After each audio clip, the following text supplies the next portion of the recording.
नमस्कार. योगिता होम फूड्समध्ये तुम्हा सर्वांचं स्वागत आहे. तर आज आपण 2 किलोच्या प्रमाणात गव्हाच्या कुरडई करणार आहोत. आणि कुरडईसाठी कोणतं गहू वापरायचं, गव्हाचं चीक कसं काढायचं, कसं शिजवायचं हे सगळं आपल्या या व्हिडिओमध्ये बघणार आहोत. आणि तुम्ही बघू शकता इथं आपल्या गव्हाच्या कुरडया अगदी मस्त तयार झालेल्या आहेत. कुठेही चिरलेली नाही, कुठेही तुटलेली नाही आणि याचा चुरासुद्धा झालेला नाही. आणि इथे बघा तेलामध्ये टाकल्या आपली कुरडई छान अशी दुप्पट तिप्पट फुलून वर आलेली आहे आणि अगदी पांढरी शुभ्र अशी कुरडई तयार झालेली आहे. तर आता गव्हाच्या कुरडया बनवण्यासाठी त्यासाठी लागणारे साहित्य बघूया. तर इथे बघा अशा पद्धतीचं मी अजिंठा गहू घेतलेला आहे आणि 2 किलोच्या प्रमाणात घेतलेला आहे. स्वच्छ निवडून घेतलेला आहे. आणि आता हे गहू आपल्याला 1-2-3 पाण्याने स्वच्छ धुवून घ्यायचं आहे. आणि इथं बघा मी गहू धुवून घेतलेला आहे, तुम्ही बघू शकता. आणि भरपूर असं याच्यामध्ये पाणी ओतलेलं आहे.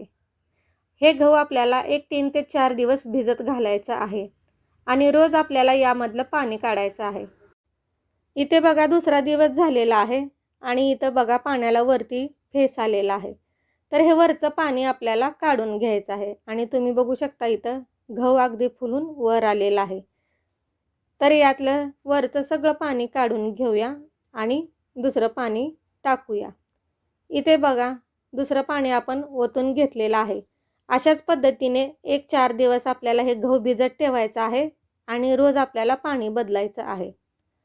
तर इथे बघा 4 दिवस झालेले आहेत आणि 4थ्या दिवशी आपण हे झाकण काढलेलं आहे. अशाच पद्धतीने मी 4 दिवस पाणी बदललेलं आहे. आपला आजचा 4था दिवस आहे आणि वर तुम्ही बघू शकता पाण्याला असं फेस आलेला आहे आणि पाणी सर्व काढून घेतलेलं आहे.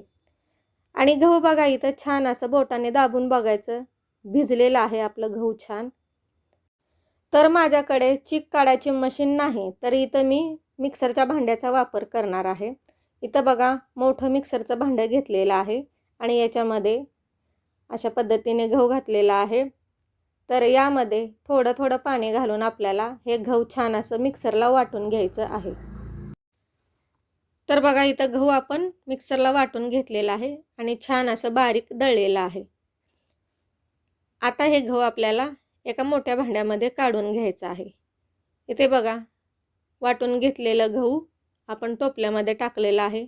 अशा पद्धतीने थोडं करून आपल्याला हे सर्व गहू मिक्सरमध्ये आपण वाटून घेणार आहोत.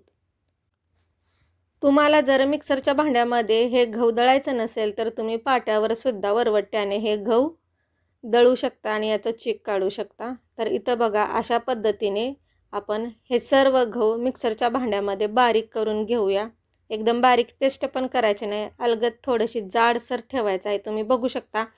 आणि इथं सर्व गहू आपण वाटून घेतलेला आहे. अगदी आपले इथं टोपली भरलेलं आहे. तर आता मी काय करणार आहे, या टोपलीमधले बाकीचं गहू वाटून घेतलेला आपण दुसऱ्या पातेल्यामध्ये शिफ्ट केलेलं आहे.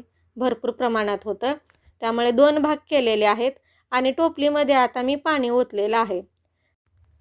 आणि आता हे वाटून घेतलेलं गहू आपण छान असं हाताने चोळून घेऊया, जेणेकरून यातलं चीक सगळं आपलं पाण्यामध्ये मिक्स होईल आणि वरचा चोथा राहिलेला आपल्याला चाळणीमध्ये काढता येईल. तर इथे तुम्ही बघा आपण छान असं पाणी ओतलेलं आहे आणि हाताने हे गहू सगळं चोळून घेतलेलं आहे. तर आता आपली पीठ चाळायची जी सुजीची चाळणी असते त्याच्यामध्ये आपल्याला हे दळून घेतलेलं गव्हाचं चीक काढायचं आहे. तर इथे बघा थोडंसं आपण या चाळणीला तेल लावलेलं आहे आणि आता थोडं करून आपल्याला हे चीक या पातेल्यामध्ये काढून घ्यायचं आहे. तुम्ही बघा इथं अशा पद्धतीने आपल्याला हे चीक काढून घ्यायचं आहे, जेणेकरून आपला चोथा वर राहतो गव्हाचा आणि खाली सर्व चीक पाण्यामध्ये आपलं पडतं. आणि जेव्हा आपल्याला गव्हाचं चीक काढायचं आहे तेव्हा चाळणीला सुजीच्या चाळणीला तेल लावायचं, कारण गहू चिकट असतं आणि पटकन निघत नाही. त्यासाठी तेल लावायचं म्हणजे अलगद आपला वरती चोथा राहतो आणि चाळणीला चिकटणार नाही. अशा पद्धतीने बघा सगळं आपण हे गव्हाचं चीक पातेल्यामध्ये गाळून घेतलेलं आहे आणि वरचा जे राहिलेला चोथा होता ते टोपलीमध्ये एका आपण काढलेलं आहे. आणि ते बघा सर्व आपलं चीक इथं छान असं पातेलंभर इथं निघालेलं आहे. जे राहिलेला गव्हाचा चोथा होता ते बाजूला टोपलीत काढलेला आहे, हे फेकून द्यायचं नाही. याच्यामध्ये परत एकदा पाणी ओतायचं आणि यातलं चीक काढायचं. भरपूर प्रमाणात त्याच्यामध्ये पण चीक राहिलेलं असतं. तर परत एकदा हे गहू आपल्याला छान असं हाताने चोळून घ्यायचं आहे आणि जितकं होईल तितकं आपल्याला या गव्हाचे असे उंडे तयार करायचे आहेत आणि बाजूला काढायचं आहे. आणि इथं बघा गव्हाचे उंडे बनवलेले आहेत. अगदी चोथा राहिलेला आहे आणि इथं गाळून घेतलेलं आहे आपण उंडे बनवून. आणि माझं पातेलं भरलेलं आहे. छोटंसं पातेलं आहे, त्यामुळे दुसऱ्या मोठ्या पातेल्यामध्ये हे गाळून घेतलेलं चीक मी काढलेलं आहे. आणि जे गव्हाचे आपण उंडे बनवलेले होते, जे राहिलेलं चीक आपलं टोपलीमध्ये काढलेलं आहे, ते चीक आपल्याला परत एकदा गाळायचं आहे. आणि इथं तुम्ही बघू शकता आपण या चाळणीमध्ये परत एकदा हे चीक छान असं गाळून घेत आहोत. 2 वेळा असं गाळल्याने चीक आपल्याला छान असं भरपूर मिळतं. आणि सुरुवातीला जेव्हा आपण गहू दळून घेतलं होतं, मिक्सरला वाटून घेतलं होतं, तेव्हा टोपली आपली भरलेली होती. त्यामुळे आपण 2 भाग केले होते गव्हाचे. एक पातेल्यामध्ये काढले होतं आणि एक टोपलीमध्ये. टोपलीमधलं सगळं आपण इथं चीक पातेल्यामध्ये पाण्यासोबत काढलेलं आहे. आणि अशासोबत जे पातेल्यामध्ये राहिलेलं होतं गहू, ते अशाच प्रकारे आपल्याला काढायचं आहे. पाणी घालून सर्व चोथा गाळून घ्यायचा आहे आपल्याला. आणि अशा प्रकारे दोन्ही भांड्यामधलं गव्हाचं चीक आपण पाण्यासोबत काढलेलं आहे आणि हे गाळून घेतलेला चोथा टोपलीभर असा निघालेला आहे दोन्ही मिळून. तुम्ही बघू शकता. याचा वापर तुम्ही पापड्या बनवायला सुद्धा करू शकता, तिखट मीठ जिरे घालून. तर आता हे चीक आपण झाकून ठेवूया आणि दुसऱ्या दिवशी बघूया. तर आजचा 5वा दिवस आहे बघा गहू भिजत घातल्यापासून. चीक 4थ्या दिवशी आपण काढलेला आहे आणि झाकून ठेवलं होतं.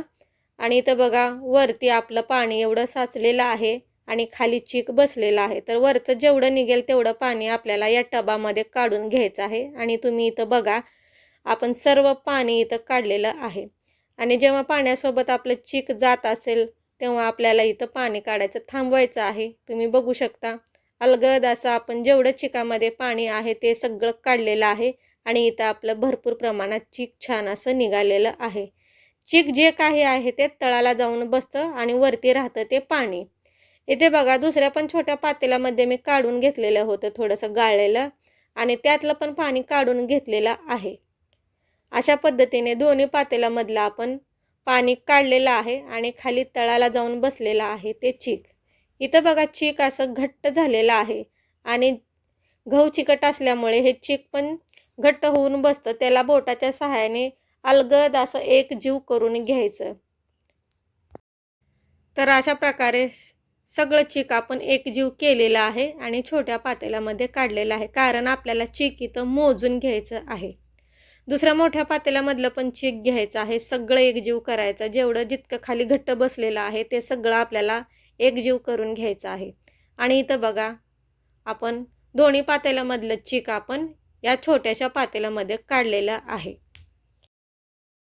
तर इथे बघा दोन्ही पातेल्यामधलं चीक आपण या छोट्या पातेल्यामध्ये काढलेलं आहे आणि अगदी 1 इंच इतकंच आपलं पातेलं भरायला कमी आहे. तर आता ज्या पातेल्यामध्ये आपण चीक काढलं होतं त्या पातेल्यातलं चीक आपण या पातेल्यामध्ये ओतून घेऊया, कारण आपल्याला इथं पाणी कोरड्या करण्यासाठी मोजून घ्यायचं आहे. जेवढं चीक आपण इथं घेतलेलं आहे तितकंच पाणी आपल्याला इथं गरम करायला ठेवायचं आहे. तुम्ही बघू शकता जितकं चीक घेतलंय तितकंच पाणी आपण घेतलेलं आहे. तर आता हे पाणी आपल्याला पातेल्यामध्ये ओतायचं आहे आणि छान अशी याची उकळी काढून घ्यायची आहे. आणि आता यामध्ये 3 चमचे मी मीठ टाकणार आहे. मिठाचा वापर तुमच्या आवडीप्रमाणे करा, जास्त घालू नका. वाळल्यानंतर कुरडई खारट होतात, त्यासाठी कमी मिठाचा थोडासा वापर करा. आणि माझं हे पातेलं पातळ आहे. माझ्याकडे जसं पातेलं आहे त्याच पातेल्यामध्ये मी हे पाणी ओतलेलं आहे आणि याच्यामध्येच मी कुरडई करणार आहे. इथं बघा चवीनुसार मी मीठ टाकलेलं आहे. या चमच्याने 3 चमचे मी मीठ घातलेलं आहे. शक्यतो कुरडई करताना तुम्ही जाड बुडाच्या पातेल्याचा वापर करा. माझ्याकडे जसं आहे तसं मी घेतलेलं आहे. इथं बघा पाण्याला छान अशी उकळी आलेली आहे. पाण्याला उकळी आल्याशिवाय चीक घालायचं नाही. आणि इथं पाणी छान असं आपलं गरम झालेलं आहे, उकळलेलं आहे. एका हातामध्ये मी लाटणं घेतलेलं आहे आणि दुसऱ्या हाताने मी हे चीक छान असं मिक्स करून घेत आहे. तुमच्या घरात जर दुसरं कोण असेल तर त्यांना मदतीला घ्या. एक जण पातेलं धरा आणि एक जण अशा पद्धतीने चीक ओतायचं आणि एक जण अशा पद्धतीने चीक घोटायचं. तुम्ही बघू शकता इथं मी एका हाताने चीक ओतलेला आहे आणि एका हाताने चीक असं घोटून घ्यायचं आहे. आणि चीक जेव्हा आपण पाण्यामध्ये मिक्स करतो तेव्हा गॅस आपला थोडासा बारीक करायचा, जास्त मोठं ठेवायचं नाही, नाहीतर आपल्या या पिठाच्या गाठी होऊ शकतात. इथं आपल्या गव्हाच्या पिठाच्या चिकाच्या गाठी होऊ द्यायचे नाहीत.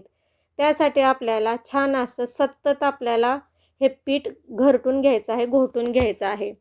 आणि जसं आपण घरटून घेत आहोत तुम्ही बघू शकता याचा कलर पण बदलत आलेला आहे आणि याचं चीक आपलं छान असं शिजत आलेलं आहे. इथे बघा जवळ माझे एक 10 मिनिट झालेले आहेत. अशा पद्धतीने सलग मी चमच्याच्या सहाय्याने हे पीठ असं घरटून घेत आहे. आणि याच्यामध्ये जरासुद्धा गाठ राहिलेली नाही, गुठळी राहिलेली नाही. सगळं पीठ आपण पाण्यामध्ये छान असं सलग घोटून घेत आहोत, घरटून घेत आहोत. तुम्ही बघू शकता. इथं बघा बरोबर माझे एक 15 ते 20 मिनिट झालेले आहेत. आणि आता हे पीठ आपलं घट्ट होत आलेलं आहे. मी जवळ गेले 10 ते 12 वर्ष झालं एकटीनेच अशा पद्धतीने कुरडई करते. तर इथे बघा. तर आता जेवढं पातेल्याच्या कडेला आपलं पीठ चीक लागलेलं आहे ते सगळं आपल्याला एका जागी आणायचं आहे. अशा पद्धतीने तुम्ही बघू शकता चमच्याच्या सहाय्याने सगळं चीक आपल्याला असे पातेल्यामध्ये एकत्र आणायचं आहे.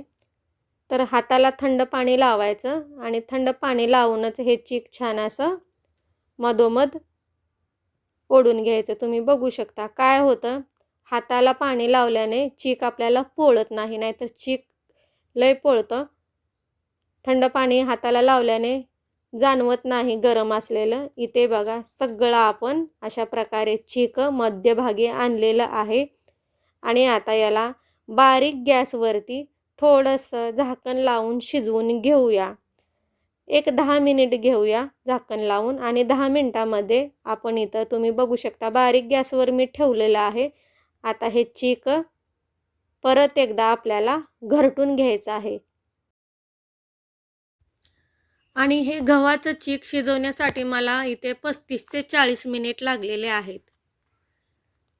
तर इथे तुम्ही बघू शकता जसं आपण घरटून घेत आहोत तसं आपलं इथं गव्हाचं चीक छान असं शिजत आलेलं आहे आणि याचा कलर पण छान असा बदललेला आहे. एकदम ट्रान्सफर असा इथं कलर दिसतोय आपल्या चिकाचा.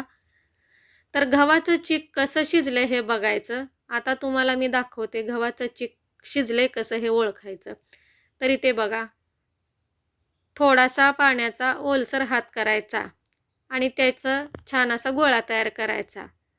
जेव्हा आपल्याला वाटतंय की हे गव्हाचं चीक आपल्याला हाताला चिटकत नाही तेव्हा समजायचं की आपलं गव्हाचं चीक छान असं शिजलेलं आहे. आणि पीठ शिजलं नाही कसं ओळखायचं, ज्या वेळेस आपण पाण्यात हात घालून सुद्धा थोडंसं चेक करायला जातो आणि जे गव्हाचं चीक आहे ते आपल्याला हाताला चिकटलं तर समजायचं की हे गव्हाचं चीक आपलं अजून कुरडई बनवण्यासाठी शिजलेलं नाही, तयार नाही. तर आपलं गव्हाचं चीक छान असं शिजलेलं आहे, अजिबात हाताला चिटकत नाही. तर आता आपण कुरडई बनवायला घेऊया. इथं बघा पातेल्यामध्ये मी थोडंसं हे गव्हाचं चीक काढून घेत आहे शिजलेलं आणि आता याच्या आपण कुरडई बनवायला घेऊया. तर बारीक गॅस करायचा किंवा खाली तवा ठेवायचा आणि वरती पातेलं ठेवायचं जेणेकरून आपलं चीक करपणार पण नाही आणि घट्ट पण होणार नाही. तर इथे बघा मी अशा पद्धतीचा साचा घेतलेला आहे आणि आता याच्यामध्ये सगळं चीक आपल्याला भरायचं आहे. आणि शक्यतो गरम असतानाच कुरडई घालायची. घट्ट झाल्यानंतर कुरडई घालता येत नाही आणि ते साच्याच्या बाहेर पण पडत नाही आणि मग भरपूर असं प्रेस करावं लागतं, त्यामुळे आपले बोटं पण दुखू शकतात. आणि कुरडई बनवताना इथं आपण पॉलिथिनला अजिबात तेल लावलेलं नाही. पॉलिथिन छान धुवायची आणि आतरायची. आणि इथे तुम्ही बघू शकता अगदी किती छान असं आपली इथं तार पडते कुरडईची, अजिबात तुटत नाही. अशा पद्धतीने पडलं तरच समजायचं की आपलं गव्हाचं चीक छान शिजलेलं आहे. जेव्हा आपण फिरवणं बंद करतो तेव्हाच आपलं इथं थांबलेलं आहे. तुम्ही बघू शकता घालताना कुठेही मध्येच आपलं कुरडई तुटलेली नाही सलग एकसारखं पीठ आपलं इथं पडलेलं आहे. चीक छान असं शिजलेलं आहे. अशा पद्धतीने सगळं गव्हाच्या कुरडया आपण बनवून घेतलेल्या आहेत आणि 2 तासांनी आपल्याला ह्या कुरडया पलटून घ्यायच्या आहेत. खालची बाजू वर करायची आहे आणि अशा पद्धतीने 1-2 दिवस आपल्याला या कुरडई छान असं उन्हात, कडकडी उन्हात वाळवून घ्यायच्या आहेत. आणि तुम्ही इथे बघा, मी सर्व कुरडई ताटामध्ये काढलेले आहेत आणि 2 किलोमध्ये 50 ते 60 इथं आपल्या कुरडई तयार झालेल्या आहेत. 2 किलोच्या गव्हामध्ये भरपूर प्रमाणात पांढरे शुभ्र असं इथं कुरडई मी 50 ते 60 बनवलेलं आहे आणि इथं आपली कुरडई जरासुद्धा चिरलेली नाही, तुटलेली नाही किंवा याचा चुरा झालेला नाही. तुम्ही बघू शकता, हातात घेऊन दाखवते. अगदी अख्खेच्या अख्खे आपूट जसं घातलं होतं तशी आपली इथं कुरडई निघालेली आहे. कुठंच याचा चुरा झालेला नाही आणि अगदी तेलात घातलं की दुप्पट-तिप्पट छान अशी कुरडई फुलते. तर बघा, आता ह्या कुरडई आपण तळून घेऊया. तर काय करायचं, कुरडई तळताना मोठ्या गॅसवरती कडकडीत तेल तापवायचं, जेणेकरून आपली कुरडई छान अशी दुप्पट-तिप्पट फुलते आणि तुम्ही बघू शकता इथं तेलामध्ये टाकल्या आपली ती कुरडई छान अशी फुललेली आहे. जर बारीक गॅस करून तेल गरम केलं आणि तेल जास्त कडक नसलं तर आपली कुरडई अजिबात फुलत नाही. तुम्ही बघू शकता इथं छान असं कडकडीत मी तेल तापवलेलं आहे आणि तेलात घातल्या आपली कुरडई छान असं दुप्पट-तिप्पट फुलून वर आलेली आहे. अगदी पांढरी शुभ्र अशी इथं आपली कुरडई तळून तयार झालेली आहे. आणि अशा पद्धतीने सर्व कुरडई आपण इथे तळून घेतलेली आहे. अजिबात तुटलेली नाही, चुरा झालेली नाही आणि एकदम दुप्पट-तिप्पट अशी ही कुरडई छान अशी फुललेली आहे आणि एकदम पांढरी शुभ्र अशी तयार झालेली आहे. आजचा व्हिडिओ तुम्हाला कसा वाटला कमेंट करून नक्की सांगा. व्हिडिओ आवडल्यास लाईक करा, चॅनलला सबस्क्राईब करा, शेअर करा, बनवून बघा. धन्यवाद.